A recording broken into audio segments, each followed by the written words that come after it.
Hello there. Amtgard is a game that rewards diligence, skill, and perseverance. But what are the latter rewards? How can we understand what they're doing? I'm Squire Callahan Ridgeborn, almost a Battlemaster, definitely a wizard, and today I'm here to talk to you about how ladder rewards work in Amtgard. So what are the ladder rewards? Well, ladder rewards are the idea that over time you can get more and more awards leading up higher in skill. So low-level awards are very easy to get, and high-level awards are a lot more difficult to get. Okay? And they go on a scale of 1 to 10, and then after you get your 10th level, you can become a master. And we'll talk about that a little bit. So what are the different ladder rewards, right? Well, the first ladder reward is the Rose Ladder. So roses are awarded for service to the club while not in elected office.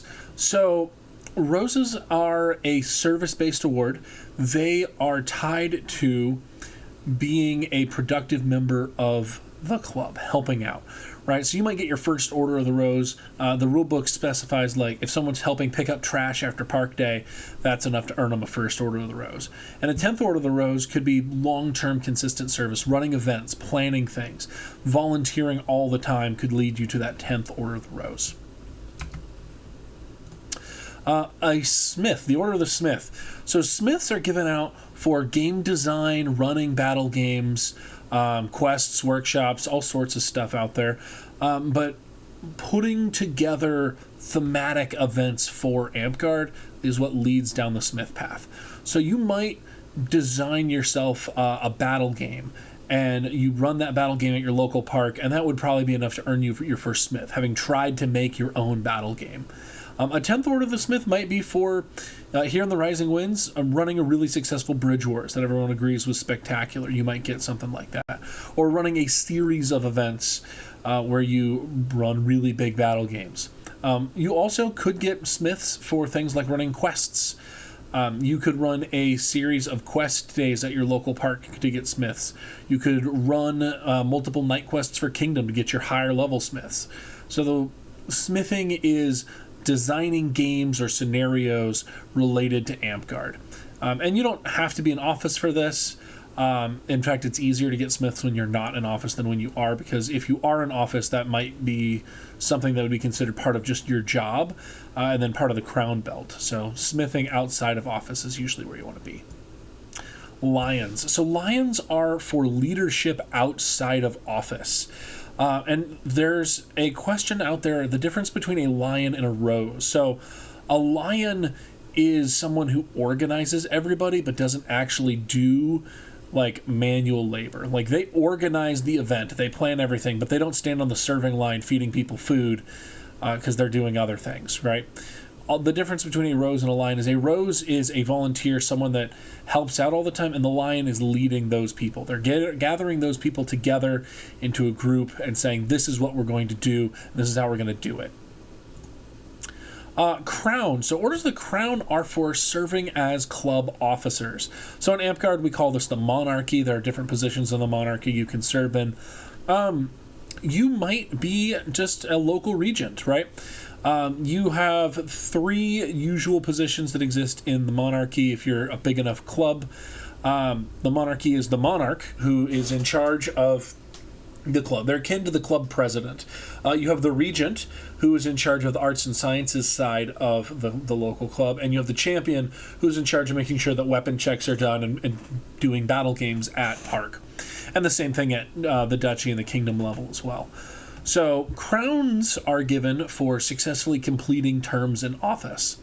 And crowns are really exciting because you can actually stack these awards. So if someone is in an office for like a very long time and they finally leave office, they're eligible for multiple awards in the crown sphere for their time in office and things that they did. Owls are for construction sciences surrounding Amtgard. So like weapon construction, armor making, furniture, shoes, anything that is more construction based and less artistically based. There's a lot of bleed over between owls and dragons, but you could get your first owl for building a sword, right? It doesn't have to be pretty, it just has to be legal to be an owl, technically. And so your 10th order of the owl might be for making like super cool fancy armor, or making a series of super cool fancy armors and armoring your entire fighting company. There's a lot of cool things that you can do inside the Owl Sphere, and so that is one of the latter awards for Amtgard. Dragons, alternatively, are the more artistic side of things. So painting, sculpting, photography, these are things that you more present rather than you use, is the soft difference between dragons and owls. If you use a thing, then it's an owl. If you look at a thing and that's its only function, that's probably a dragon. Now, that's not a hard and fast line. That's just the way that I understand it. But you could get your first dragon for writing a poem. You could get it for painting something. You could get it for designing your own heraldry and putting that in the orc. Those are all things that you can do to get your early dragons. A 10th level dragon, that's going to be a lot more extreme. You might get that for writing a play or doing some performing. You could get it for doing a series of paintings that are all based on a theme, or like a photography showcase. I've actually seen someone who has done role play so well that I think that they should earn a dragon. Anybody out there who has met Lord Jasper, Lord Jasper is played by a gentleman here in the Rising Winds, and he showed up at one of our Lockhaven events. He was helping out, and the entire time he was helping out, I didn't realize he wasn't actually French. He pretended to be French so well that I thought he legitimately had a French accent. And it wasn't until I met him when not playing Jasper that I realized that he's not actually French. So that was pretty cool. I would have said that should have earned a dragon. Garber. So Garber, this is sewing. Anything that has needle and thread falls under Garber, technically. And Garber gets a very similar path to Dragon and Owl. Very simple early projects are going to get you early Garbers, and more complicated, more intense projects are going to get you those later Garbers. So Orders of the Warrior. Warrior is based entirely on fighting prowess in single combat tournaments. That's not quite 100% true, because you can earn the first 1 through 4 Orders of the Warrior for your battlefield prowess. But 5 to 10 has to be for winning or placing in different sizes of tournaments. So Warriors become Sword Knights, which we'll talk about in just a little bit. But that is the fighting path for tournament fighters. Orders of Battle, alternatively, those are tied to your skill and proficiency in battle gaming. And these have a little bit of a special format. So I've actually decided to break out Orders of Battle into its own video, because part of the mission of this channel is, we're all about battle gaming and battle masters here. So we're going to have a more in-depth look at what Orders of Battle do in a follow-up video that is actually going to go live at the same time as this video. And there will be a link down in the description taking you from the Orders of Battle video to this video, and from this video to the Orders of Battle. So check this one out first and then go watch that. So who can give what awards? That's a good question. Knowing what awards you can get where will influence where you submit things. If you're just starting out, everything can go through your local park. But if you're trying to get some of those higher level awards and get some attention and maybe become a master or a knight, you're going to need to know where to go to submit items for awards. So the first thing you need to know about is shires. So a shire is any park, really, as long as they have, minimum 5 citizens is what it's supposed to be for a shire. But realistically, if you have one person starting their own park, they can call themselves a shire and no one's really going to sweat it. Shires can only give awards up to level 3. Now, this will depend on your kingdom. It might be 2, it might be 3.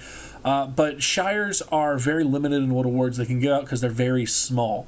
And you don't want somebody, being the best fighter at a shire and getting warlord without ever actually leaving and going and fighting anybody else.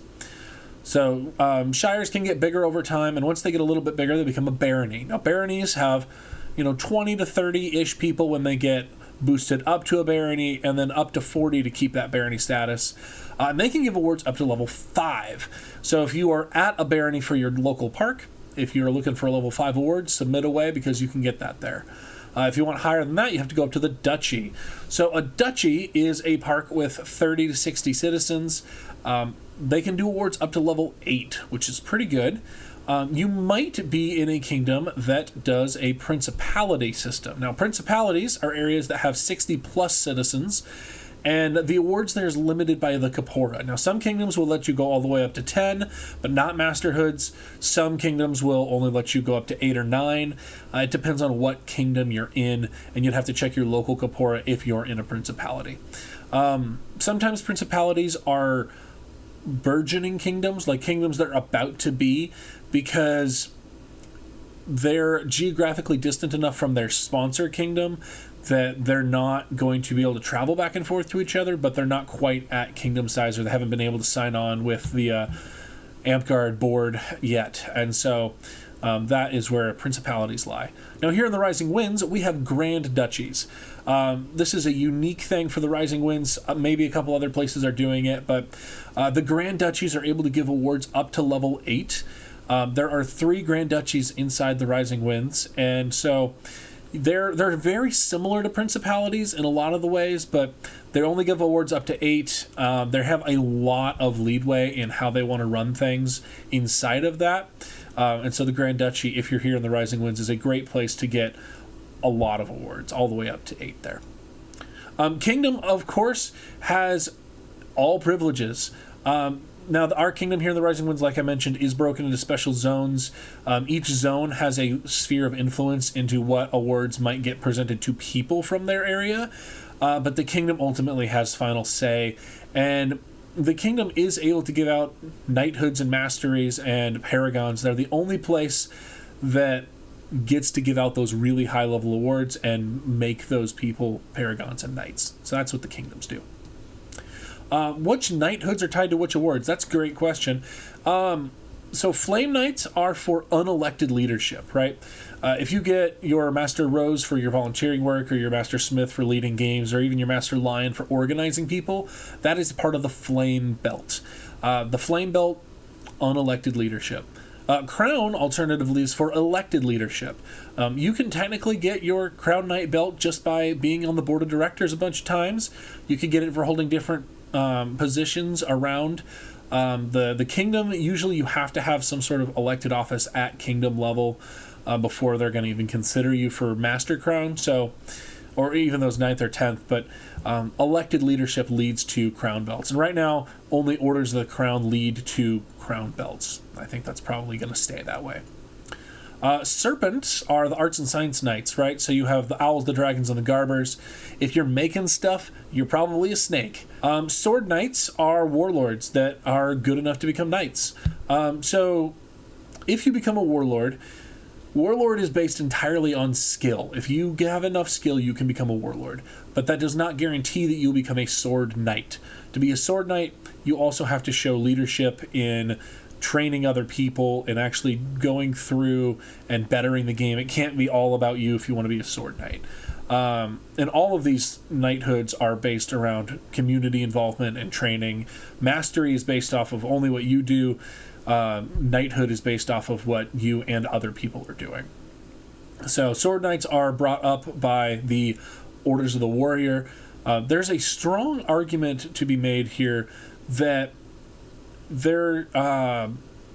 we have 2 awards here in the Rising Winds that are actually probably against what the rules of play actually are for. We have Orders of the Mask, which should be dragons for roleplay. If you roleplay well enough to earn an award, it should probably be a dragon.